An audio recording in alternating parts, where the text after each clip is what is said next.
Well, howdy all, grab yourself a drink. It is time for some PathOfExile discussion. We're now about halfway through patch 3.22, and we've already had a look at the top performing builds of this league, which I'll put a link to down in the description of this video below.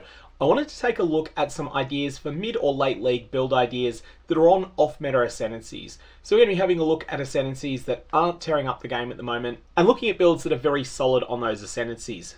Now, what's an off-meta Ascendancy? Well, this video is inspired by my Toucan Returns private league that's going to be starting a few hours after I record this. Now, you're welcome to join that, but if you're not interested, this video may still have some information in it for you.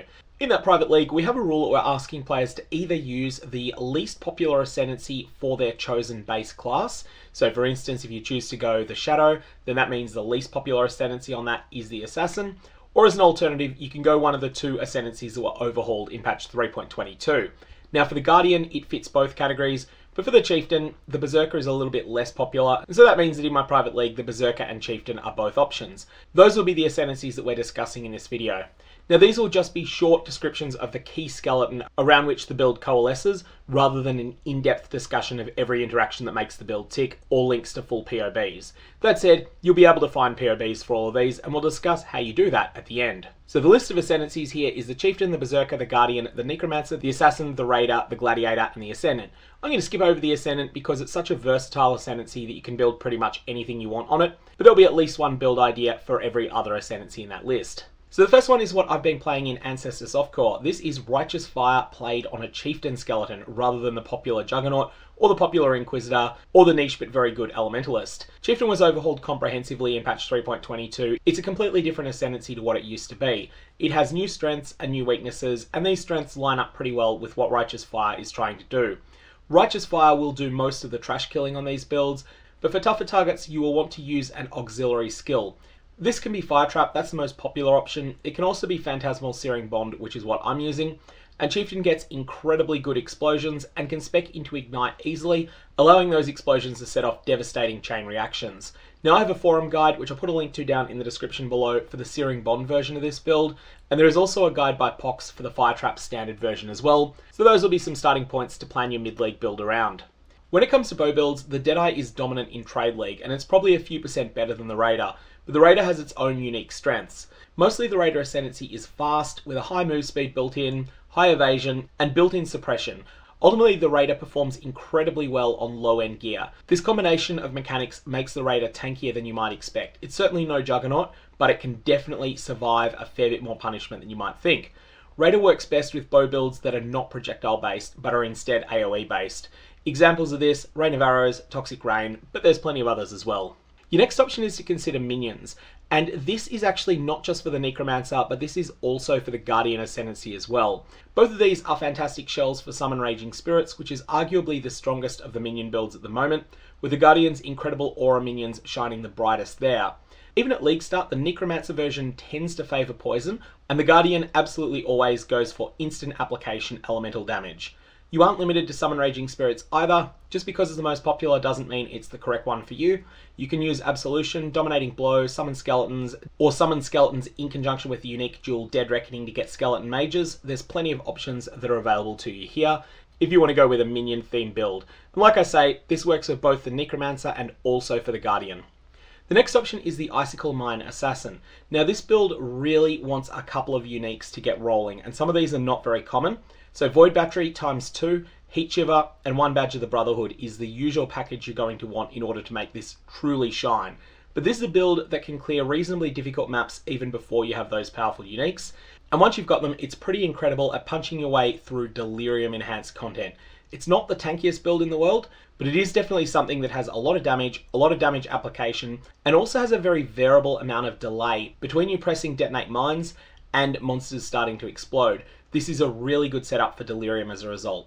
So basically, damage projection is amazing, damage is reasonable, and this is a solid all-around performer that tends to be better at trash clearing than it is on bosses. Next, let's go the exact opposite. General's Cry Berserker. Terrible against trash monsters, incredible against bosses. This is an all-out offense build. It shines against bosses, it doesn't shine against much else. It can do truly ridiculous amounts of damage to bosses and is probably the single best choice if you want to delete bosses on absolutely and utterly garbage gear. Because sometimes the best defense is to start combat with an overwhelming Alpha Strike. And next we're going to go to something with great clear and terrible bossing again, the bleed versions of the Gladiator Ascendancy.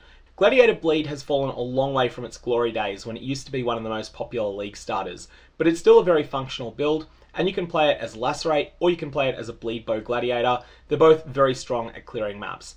Now the boss damage on this build falls off really hard, and the workarounds that are available, whilst they do exist, they're very clunky. Asylum, the unique helmet, snipe, these are just really clunky options. So while this works, it is definitely not an all-around powerhouse, but it is a solid option, especially if you like the sound that's made when bleed explosions go off. The build recently gained volatility support with this patch, and that is something that is absolutely at its best on a bleed build, and this powerful support gets even better if you can source the extremely rare unique item Rizlatha's Coil. Now if you're playing in Trade League, this is a pretty easy item to pick up. If you're playing in Solo Self-Found, or if you're playing in my private league, I wouldn't count on getting Rizlatha's Coil for a while, because it is a tier 1 rarity unique item, and whilst it has a divination card, that drops from map bosses rather than from trash monsters, so it's not something that you can target farm with a lot of juicing. Next we have a second look at the Guardian Ascendancy, and here we're going to be talking about Spark. Two of the Guardian's elemental relics buff Spark well. These are Wrath and Anger. These will provide you with a really smooth start on a Guardian when you have poor gear. Over time, an Inquisitor will outshine the Guardian, but it takes quite a long time in order to reach that point, and many players won't. So the Spark Guardian is something that has a lot of power going for it, provides you with a lot of damage projection and a lot of damage, and should perform well up to and including non-Uber bosses. Start to fall off a bit if you were to try to take it further to Uber bosses. That will probably require something more specialized, like the aforementioned General's Cry Berserker. Now I wanted to quickly touch on how to find build outlines for some of these sorts of builds. If you go to the website PoE.ninja, they archive the top 15,000 characters by XP each day. What you can do is have a look at the Ancestor League, but go back in time using their time machine function in the top right of the screen, and set it to an earlier point of the league. So instead of looking at what people were using on day 42 of the league, why not look at what they were using on day 4? Or maybe you want to look at day 1, maybe you want to look at day 2. Once you've picked a sensible spot in the league, then all that's left to do is to apply filters. Here we've highlighted the Berserker, and you can see by having a look here that the vast majority of people who are playing a Berserker with General's Cry and also using Blade Flurry are using Red Blade Banner, Abyssus, Rizlatha's Coil, Paradoxica, Lion's Roar, and Brutal Restraint, and then it's a fairly popular choice to also use Asenath's Gentle Touch.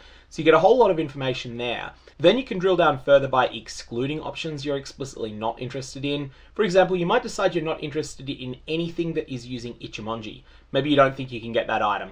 If that were to be the case, you would then click onto Ichimonji as well, and then you would go for the circle with a line through it like you see here on General's Cry, and then that would eliminate all builds that are using Ichimonji. Once you've done this, you set up all the filters you're interested in, all it's left to do is click on the characters there and have a look at their status as it was recorded on day 4, or a different day if you've chosen a different day, and then you can have a look and see what they've done, have a look at the path of building exports that are available there, and work out whether you want to try and replicate that, or maybe you decide that that build's not for you, and then you go and check someone else's. Whatever you do though, don't filter highest to lowest DPS, because if you do that, you'll find that there'll be some builds that make absolutely unreasonable sacrifices in order to be at the top of that metric, and you'll end up selecting those rather than selecting something that's a little bit more rounded. Anyways, whether you're playing in the Toucan Returns private league or not, which I'll put some information on in the bottom left corner of your screen about now, hopefully this video has been useful to you in giving you some ideas for your next build in patch 3.22, or maybe giving you a whole bunch of decision paralysis because there's too many builds you're interested in playing. May your Varlobs have interesting results.